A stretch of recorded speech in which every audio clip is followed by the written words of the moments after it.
All right, Sooner Nation, I am back on my phone right now because I can get my computer to work, but like we are doing an actual post game pod right after. I mean, not a lot to cover. They pretty much did. I mean, wouldn't you say, Steve? They did everything. If you said, okay, check mark everything that we need to do to make us happy, we've done that. Right. I mean, I saw a lot of people, before the game talking about, well, if we don't run for 200 yards against Temple, somebody ought to be. I think I said that on the pregame pod. We ran for 228. Didn't allow. I mean, what do we allow? 7 first downs. I mean, what was it? Something like 7 first downs or something. The whole girl.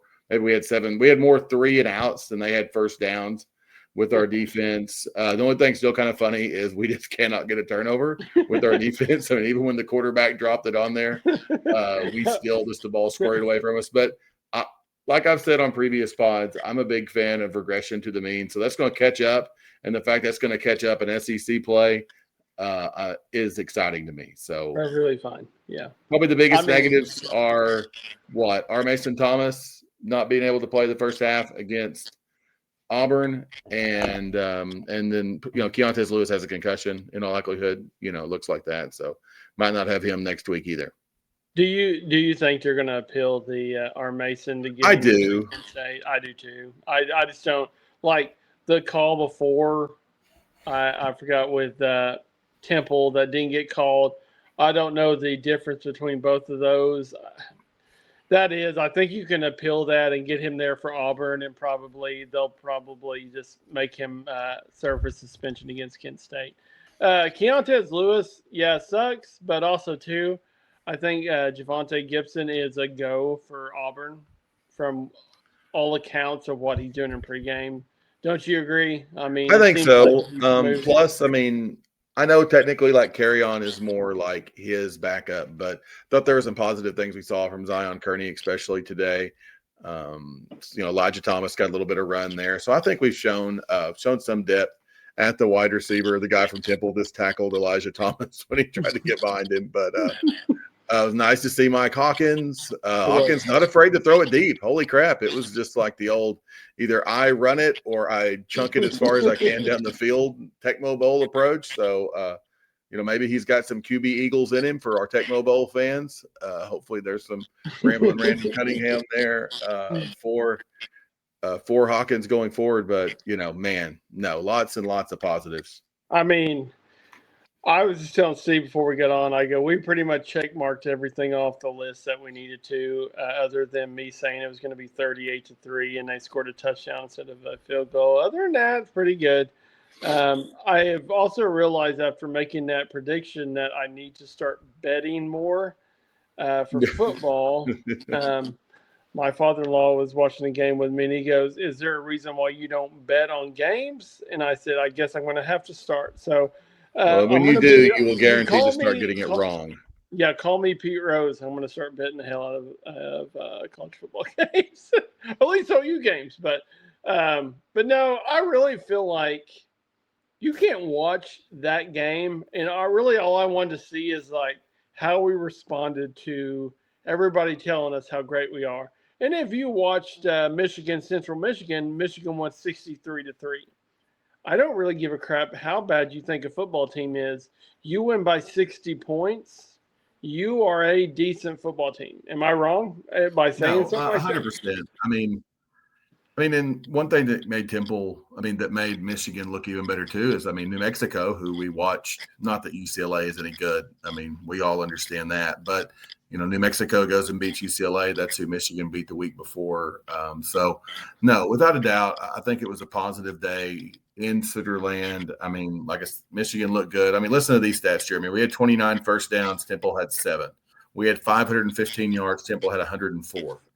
We threw for 287. They threw for 78. We ran for 228. They ran for 26. We outgained them on the ground by over 200 yards.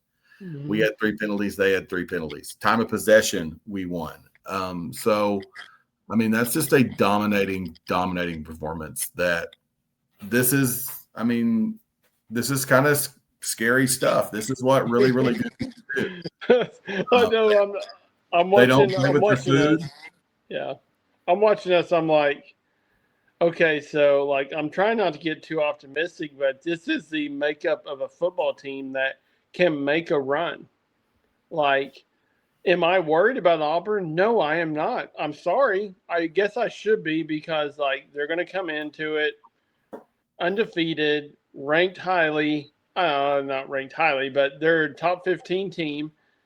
But that said, like I just think we match up really good with Auburn. Don't you agree? I mean, it's just like you look at it like we know what to throw at Jackson Arnold. That is a lot of pressure on Jackson Arnold. Is that not wrong? I mean, Jackson Arnold's coming into Norman and he's trying to prove something against a defense that, to me, has got to be top 5 right now in college football. And I mean, that game right now, I think it's over. That game was 31-15.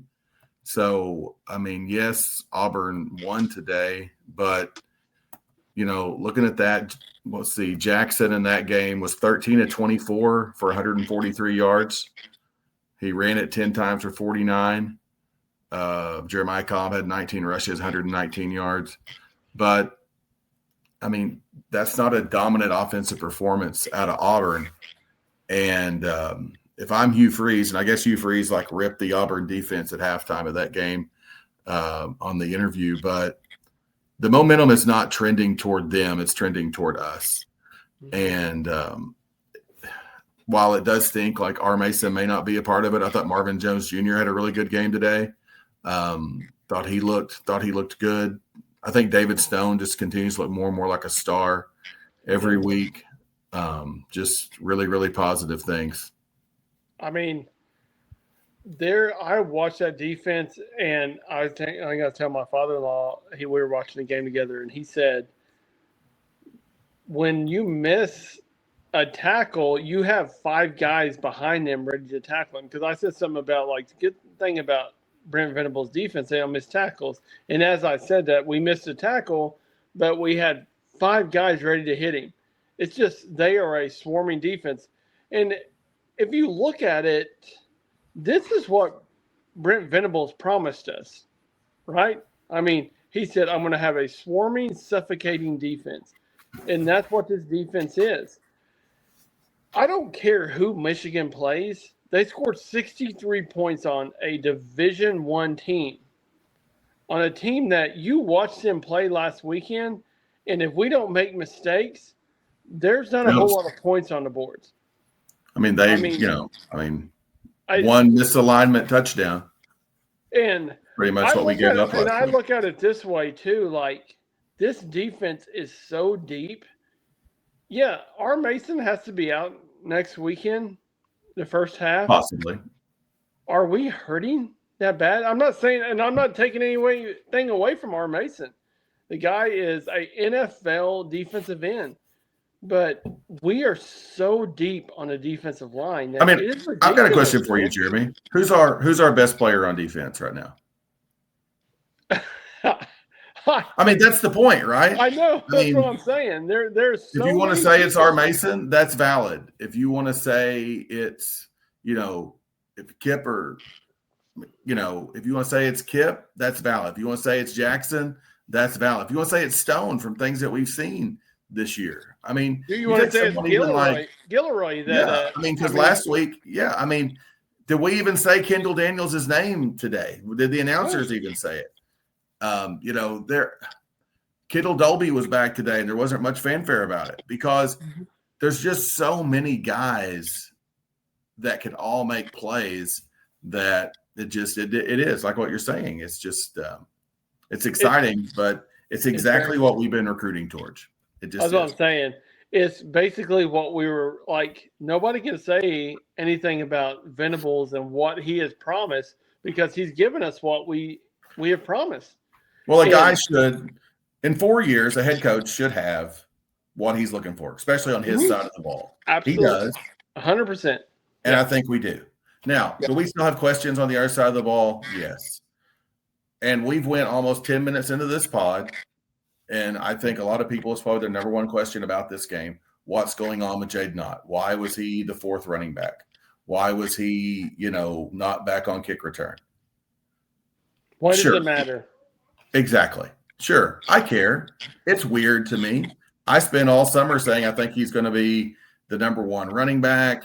He's going to be this weapon and all that stuff. He hasn't been. Right now, he's our fourth running back. He looked like our fourth running back today. In what little bit he was in there. Blaylock ran for 100 yards. Robinson popped a run. We all know Barnes' strengths and weaknesses. He's a good second and third back. I don't like the fact we have to go to quarterback run to get some short yardage stuff sometimes. I wish we would kind of make that adjustment just because of the number of hits that Mateer takes. Do you think that a team that ran for 228 does not have a problem on the ground? Do you think, though, honestly, I watched Blaylock run. Did we need to do quarterback run, or they're just waiting to see if they can trust him enough? Like, I feel like they can trust Blaylock enough. I'm done with, like, me and Steve had arguments with our buddies about the running back group. And I look at it this way, like, if you have a running back running over 100 yards, you can't complain. And they're talking about DeMarco's rotation. Blaylock played the majority of the snaps. Wouldn't you say? Like, they kept Blaylock in there. They rotated him with Barnes. Barnes wasn't horrible. I mean, it wasn't like he was doing like he was the first game of the season where he just head down running into a pile. Like, he did keep his head up. And so I'm not trying to give an out for DeMarco Murray. But all I'm saying is that, like, I feel like we've found our running back. Blaylock is our guy. And I'm not saying Ott can't beat him out, but right now you cannot take carries away from Blaylock. I mean, because at this point he's hitting those holes. He's finding space, getting you 4 and 5 yards on first down. It gives you a manageable second down, and that's how you win football games. So, I mean, don't you agree? Like, there's a point where it's like we're talking about trying to find the right running back, and we might have found him, and we just don't even know it. Yeah. I mean, here's the whole deal. Just win, baby, right? That's the number one thing we want to do. But at the same time, Blaylock averaged 7 yards a carry today, 14 carries, 100 yards. That, to me, earns you more rushes. Xavier Robinson was 5 for 26. Barnes was just 5 for 12. Ott was 4 for 11. Mateer was 7 for 63. Play the hot hand right now, yes, a part of me wishes we just had like a running back. But if that running back is Blaylock, that's perfectly fine. Yeah. Jeremy, did you contribute any money toward Jaden Ott? 0. Okay. I'm going to guess of our, the hundreds who listen to us, I'm going to guess not many of those people it was out of their pocketbook either. And if we're, what does come out of our pocketbook is money for tickets and games and all those things. And I want to see a winner. And right now they're putting out a winner. And the bottom line is, while I do get frustrated with DeMarco Murray, I really have faith in Ben Arbuckle. And I really want things to work for Brent Venables. So the fact that Arbuckle has totally transformed this offense already, just sign me up for it. Yeah. And also, too, like, this is a different avenue that we've traveled. Like, you can watch this offense play and know that Bob Stoops and Lincoln Riley's relationship is different than what Brent Venables and Arbuckle's relationship is. Wouldn't you agree? Like, you can tell that Brent Venables has told Arbuckle, like, sustain drives, keep our defense off the field, because obviously that's what's buttering our bread, right? Like, our defense is a top. I can watch 3 games of that defense and tell you that is a top 3 defense. I mean, here's the deal. So, don't you think that BV is just kind of approaching this like, I'm the head coach of the defense, Arbuckle's the head coach of the offense, I'm going to be the decision maker in the end. But it's just like the in-game interview. in which the offense had played great. I mean, defense has been awesome, but defense is always awesome. And BV just wants to talk about the happiest he was when the defense on the short field just held them to a field goal. Yeah. And I mean, that's the thing he wants to talk about. That's who he is. Yeah. And while I sent out to our group when I saw it was Acho on the call, who is a Longhorn and is a moron, I do think he brought up a good point of the fact of that BV just seems freer and happier back calling the defense. Yeah. And, you know, I kind of take a little bit into looking at little things. And did you notice like BV was in all black today with just a black Jordan hat and a little bit of like, I don't know, there's a little bit of like quiet badassery, for lack of a better term, to it. And man, I like that. I kind of like the like Sith Lord Venables look. I mean, hey, there's a reason me and you have got along so well, because we literally have the same mind, and it only took us about 12 years to figure that out. But I said the same thing. I'm like, the guy just has a different persona on the sideline. And I said to my father-in-law, I go, it's to the clothing. When you look at his clothing, I mean, he just has a different approach. Because you know what? When you trust in a side of the ball like he trusts right now in his defense, you know that they turn the ball over and he's like, well, hell, they're going to get a field goal out of this. He never even thought they were going to score a touchdown.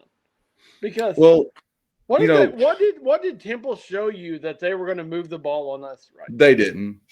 And, you know, that's what you're supposed to do with teams. So back to the BV attitude shift, and this just kind of came to mind, and I think you'll appreciate this take. Jeremy, was it more stressful for you to go play a sport or to go watch your kid play a sport? My kid. It's not even close, right? Yeah. And, you know, BV bringing in Zach Alley, who was like a BV protege, BV, you know, clone is what we were told, and that sort of thing. I think there's some nervousness there in like watching your son, watching your protege perform, where now it's BV's just like, no, it's easier. I mean, you see Brian struggle at the plate, you go up there and think, well, crap, I wish I could hit for her right here. And even though we're old and not very good anymore, it would, in our mind, you know, that would ease some of that tension. And I just think he's back in a comfort zone calling that defense. And it is. And that's, I mean, I literally had a conversation with Brian this morning about her freshman year and what to learn and stuff like that. And I said, you know, when all I can give you is what I learned when I was in high school. It's hard to be a freshman and come up. And I said, there's so many things I just want to grab her and be like, this is what you need to do. And I think that's what Brent Venables felt like with Zach Alley. Is like, he saw it, but he had gave the reins to Zach Alley to be the defensive coordinator. Now he don't have to worry about that. All he has to do is be like, I'm calling. He's not worried about stepping on toes. He's not worrying about overstepping anything, whatever, you know. Can we get this out there? Arbuckle is a home run hire. I mean, you watch that guy. You could not pick a better offensive coordinator to place with that defense than Ben Arbuckle. Those first two series that he ran should be in. I mean, how about just art? How about just the good Lord? Who did Temple piss off for us to go for 2 on the first touchdown? It's like, good Lord. It's almost like they could have given Kanik 150 yards receiving. And they're like, all right, we won't do this to him because he's a linebacker. And it's like, he was wide open those first 2 series, every single play. I mean, it's almost like they went away from him. But you know, it's pretty wild. You know, you take it to 3 games. In the first game, you know, like Keontez Lewis was probably our leading receiver of the receivers, and then it was Burks, and it was Satanga today. But Kanik has been a constant, just really good all 3 games. And like, color me surprised. I think I sent out this on our group chat, but you know, like, Kanik being good has been a really pleasant surprise. I mean, it just really has, and it's made our offense look better. yeah, I mean, it when has. you And have a I'd tight end that already can catch passes like that, tried to spin it that we don't need a tight end, but I mean we do, and I'm glad we have one. and But also too, isn't it not amazing that like I'm not saying Satanga was dog crap the first two games, but like they put him in the offense a lot more today, yeah, as more than they did the first two games. no, You I think the look at first play was to him, right? yes, You and know, that's what I'm saying. It's like they've taken a player like, hey, we're going to implement this player in there because they're not looking at him. That is a luxury to have. I mean, they have a lot of weapons, and it makes me wonder that they suited out Gibson and they're like, okay, we're going to put him out there, just let him work out. He's not playing today, but he's going to be ready to go against Auburn. I think you can pencil it in that Giovanni Gibson is going to play against Auburn. So, and very bright spot to have Satanga playing the way he is, Dion Burks playing the way he is, uh, Kanik playing the way he is. Those are targets that you can talk crap about Arnold, but you give Arnold those targets, it might be a different season. It might be the same crap that it was before. But honestly, like they gave Mateer the weapons that he needs to succeed. So that's one thing I noticed when I was watching. I'm like, Satanga is getting screens or putting him in the offense a lot more. But also too, it's like we didn't have that last year because of the injuries. So I mean, it's amazing what better players and a better scheme do to anybody, yeah, and that's what we have. But isn't that uh, crazy how that works? you know, a few other things that we, and I say we as a collectively the Oklahoma fan base, was right about is what much of a crowd in Philadelphia today. I think the announced attendance was like 24,000 something. Kind of had a spring game feel, but again, to me, that's a kudos to the coaching staff for having this team so ready to play in more of a sleepy environment. I think the Barstool guy sent out a tweet that said, he loves Temple at plus 6.5 after the first quarter. He tweeted that out. So a screw you to him.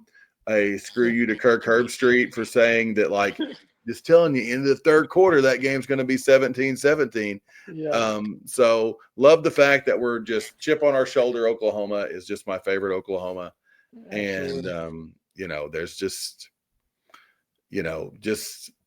just really happy. Like I said, the only negatives I see coming out of today is the two people who may not be able to play next week. And I think we've got depth at both of those positions. I'm about to say, I think we sent you or somebody sent something to our friend group, and I said, I was thinking to myself, like, it is crazy.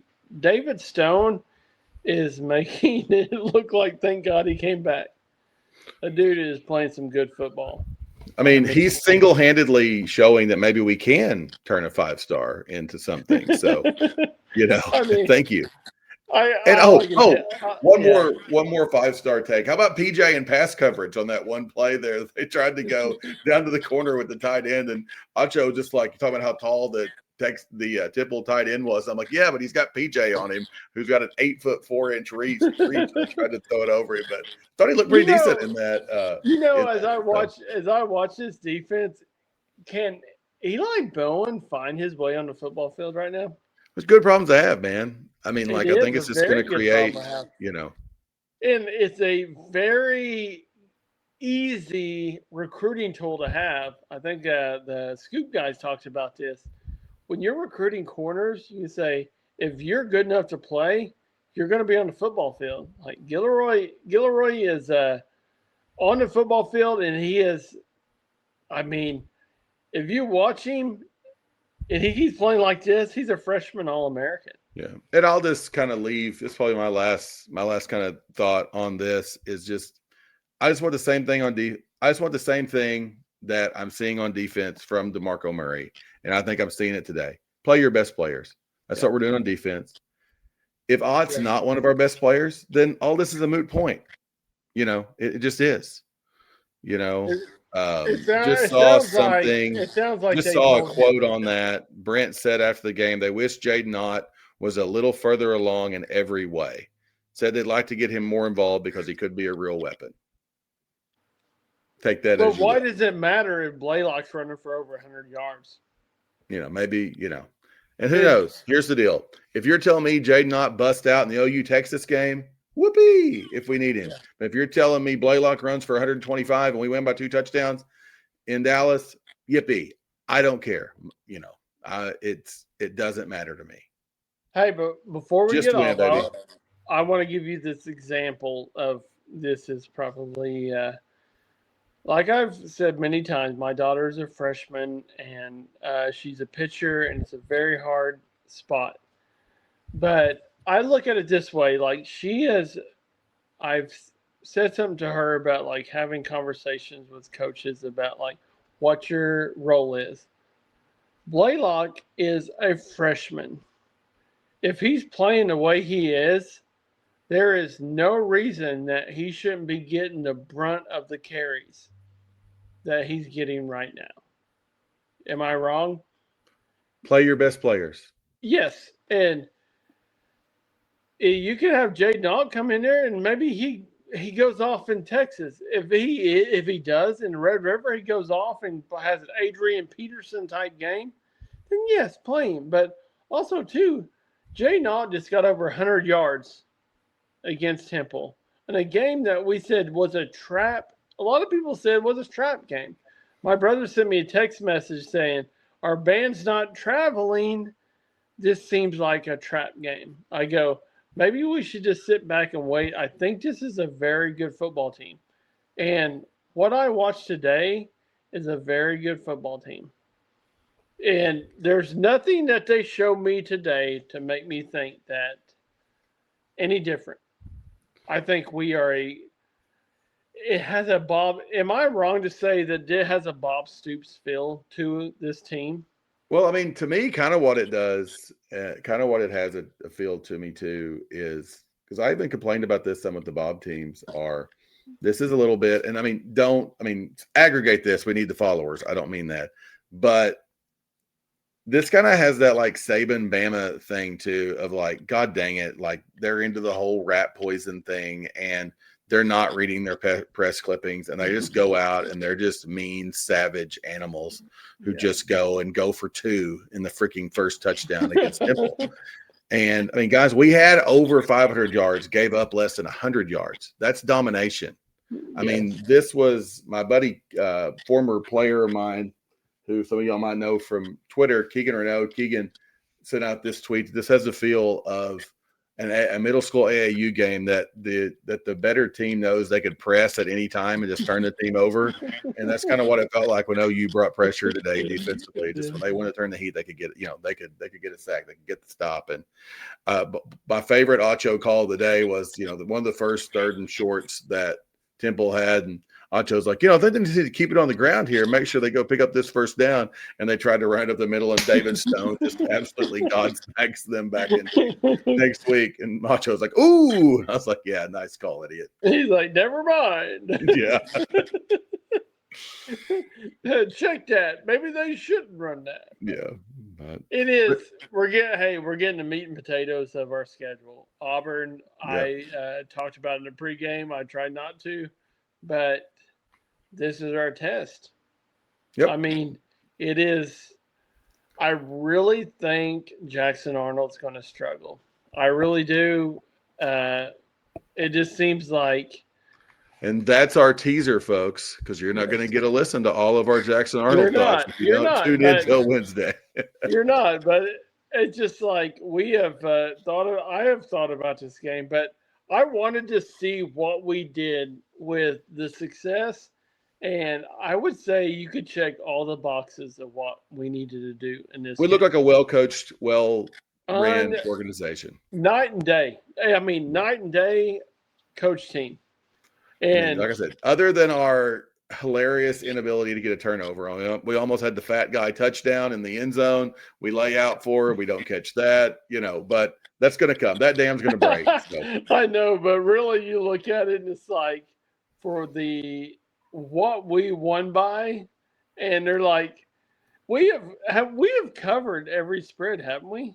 I No, we didn't don't cover think the we week covered. one. Week one we didn't. I No, don't think we covered week 1. I think we but were like but that 3 but that points short. said, it's like, Good teams win, dude, great teams cover, Jeremy. yeah, but also too, you watch this game today. It's like that was a complete mismatch. Yep. And that's what it should be. When you watch these two teams like play, you're like, obviously Oklahoma is a more talented team. And that's what more talented teams should do. So I don't really have a lot of stuff to argue about. I'm sure our friend group will, but that said, it is just we have done what like we are a let's just get to the point to where we understand that we are a defensive minded football team, and our offense, and you can watch Arbuckle how he calls plays, knows that like keep my defense off the football field, sustain drives, put points on the board, and we will have so much success this year, I promise you. So One final BV thought that I'm kind of sneaking and watching my Twitter or a little bit over here on the side is apparently BV said it's disgusting that his defense hasn't created a turnover yet. So we'll take that disgustingness that that's it. So, but BB no, is going to throw great up. week, guys. It's a great week. It's a great week. Very great week. Hey, we get to do pre-game and post-game pods now because we won today. So. We do. So eat it, Aaron. Aaron wanted to go to Philly. Don't even talk to her about this. So. Yeah, no. Something about hey me being guys, cheap. if you're not subscribed to us on YouTube, subscribe to us now. Hey, good love from us on our comments saying that they loved our YouTube, that we were the best ever made, and I agree, we are. But here we're really big in the a lot of females, female demographic. I know we're really knocking it out there on the YouTube. So look out, Lindsay and Aaron. Look out! Look out! So. All right, so subscribe to us on YouTube. Follow us on Apple and Spotify. Soonercast@gmail.com. Thanks, guys. Boomer. Boomer Sooner.